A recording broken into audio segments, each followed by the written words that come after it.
আমার পরিচয় আপনারা জানেন, আমি জালুকাঠি 2 আসনে ইসলামী আন্দোলনের হাত পাখার প্রার্থী।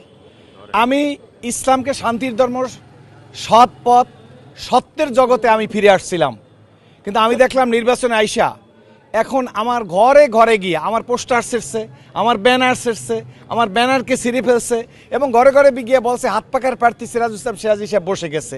এত মিথ্যার জগতে আমি কি দিয়ে মোকাবেলা করব? আমি সত্য দিয়ে মোকাবেলা করতে চাই।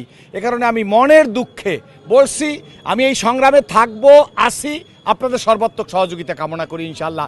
জালুকাঠি নলছিটির মানুষ, সোনার মানুষ, এরা আমার আকাশচুম্বী সমর্থন দেখা এই বিরোধী গোষ্ঠী এবং ইসলামের নামে কিছু ওয়ান টাইম টুপি, ওয়ান টাইম দাড়ি, ওয়ান টাইম পাঞ্জাবি আলারা আমার ইমেজকে ক্ষুণ্ণ করার জন্য বিভিন্ন দিক দিয়ে আসাল করতে চায়। তাই আমি এই স্ট্যাটাসটা দিয়েছি। আমি জাতির কাছে আমানত রাখলাম যে আপনারা দেখেন, আমি মনে করি অন্তর্বর্তী সরকারের প্রধান এবং প্রধান নির্বাচন কমিশনারকে এই দুর্নীতিবাজদেরকে অ্যারেস্ট করা উচিত।